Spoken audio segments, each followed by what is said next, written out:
નમસ્કાર દર્શક મિત્રો, હું શ્વેતા કહાર હેડલાઇન ન્યૂઝમાં આપનું સ્વાગત કરું છું। હવે નજર કરીએ દેશની 20 મોટી ખબરો પર। વડાપ્રધાન નરેન્દ્ર મોદી આજથી કેરળ, મહારાષ્ટ્ર અને તમિલનાડુના પ્રવાસે। સ્પેસ રિસર્ચ ઓર્ગેનાઇઝેશનની 3 નવી સુવિધાઓ પણ રાષ્ટ્રને કરશે સમર્પિત। ગગનયાન મિશનની કરશે સમીક્ષા। ખેડૂત આંદોલન, વધુ એક ખેડૂતનું મોત। ખનૌરી બોર્ડર પર એક ખેડૂતે પોતાનો જીવ ગુમાવ્યો। દિલ્હી કૂચ અંગે આજે બેઠક યોજાશે। મશહૂર ગાયક પંકજ ઉધાસનું નિધન, 72 વર્ષની ઉંમરે લીધા અંતિમ શ્વાસ। પેટીએમ પેમેન્ટ્સ બેંકના ચેરમેન પદેથી વિજય શેખર શર્માએ આપ્યું રાજીનામું। બોર્ડનું પુનર્ગઠન કરવામાં આવશે। દિલ્હીની ઘટના, 76 સિક્કા પેટમાં લઈને ફરતા હતા ભાઈ। હાલત જોઈને ડોક્ટરનું પણ ચકરાઈ ગયું મગજ। બસમાં શોર્ટ સર્કિટ, વડોદરા સ્ટેશન ગરનાળામાં સિટી બસમાં શોર્ટ સર્કિટ। ફાયર એન્જિન અંદર ન જતા જીપથી ખેંચી બસ બહાર કાઢી। લોકસભા ચૂંટણી પહેલા કોંગ્રેસને મોટો ઝટકો, છોટાઉદેપુર કોંગ્રેસના પૂર્વ સાંસદ નારાયણ રાઠવા કમલમ પહોંચ્યા। પ્રદેશ ભાજપ અધ્યક્ષ પાટીલના હસ્તે કરશે કેસરીઓ ધારણ। બોટાદના ગઢડા તાલુકામાં ખાણ ખનીજ વિભાગના દરોડા, 2 ટ્રેક્ટરો અને 1 ડમ્પર ઝડપાયું। ખનીજ વિભાગે મુદ્દામાલ જપ્ત કરી 6 શખ્સો વિરુદ્ધ કરી કાર્યવાહી। રાજકોટના 2 મોટા ગ્રુપ પર ઇન્કમટેક્સ ત્રાટક્યું। ઓર્બિટ બેરિંગ ગ્રુપ અને તેની સાથે સંકળાયેલા 15 સ્થળોએ પાડ્યા દરોડા।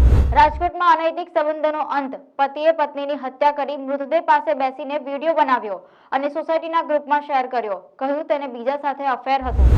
અમદાવાદ, વડોદરા, સુરત, જામનગર અને ભાવનગરમાં બની રહી છે મેડિસિટી। કિડની, કેન્સર, હૃદયરોગ, માતૃ અને બાળરોગ સહિતની સુપર સ્પેશિયાલિસ્ટ સેવાઓનો મળશે લાભ। છેલ્લા 1 વર્ષમાં 1.93 લાખ પ્રવાસીઓ આવ્યા ગીર અભયારણ્યની મુલાકાતે। આવક કરોડોમાં પહોંચી। ગાંધી થાળી લોકોમાં આકર્ષણનું નવું કેન્દ્ર બની રહેશે। અમદાવાદના જેલ ભજીયા હાઉસને અપાશે નવો હેરિટેજ લુક। સવારના 9 થી સાંજે 6 વાગ્યા સુધી વોટર પાર્કની મોજ। કાંકરિયાનો જલધારા વોટર પાર્કમાં 27 વોટર રાઇડ્સ અને સ્વિમિંગ પુલ સહિતના આકર્ષણ। 12 વર્ષથી વધુ વયના લોકોની 450 એન્ટ્રી ફી। પરોઢિયે 5 લોકોને કાળ ભરખી ગયો। અમદાવાદના ધોળકામાં ડમ્પર પાછળ બોલેરો ઘૂસી લોહી ભરેલા ખાબોચિયામાં મૃતદેહો જોવા મળ્યા, 2 ને ઈજા। વડોદરા રેલવે સ્ટેશનને બોમ્બથી ઉડાવી દેવાની ધમકી, પાકિસ્તાનના આઈએસઆઈ એજન્ટે કર્યો ફોન।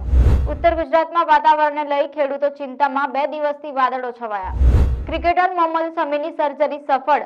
સોશિયલ મીડિયા પર તસવીર શેર કરીને લખ્યું, રિકવરીમાં થોડો સમય લાગશે પણ હું જલ્દી જ બોલિંગ કરીશ। આઈપીએલમાંથી બહાર। અક્ષર ટાઈગર લખનૌ પહોંચ્યા અને ભીડની સામે લાઈવ સ્ટન્ટ કર્યા। બેકાબુ ભીડે સ્ટેજ પર જૂતા અને ચપ્પલ ફેંક્યા। પોલીસે કાબૂમાં લેવા લાઠીચાર્જ કર્યો। ઝી સિને એવોર્ડ્સ 2024, શાહરૂખ ખાન 9 વર્ષ પછી પરફોર્મ કરશે। ત્રણેય દેવો સાથે જોવા મળશે। એવોર્ડ ફંક્શન 10 માર્ચે યોજાશે। તો આ હતી દેશની 20 મોટી ખબર। જોતા રહો હેડલાઇન ન્યૂઝ। નમસ્કાર।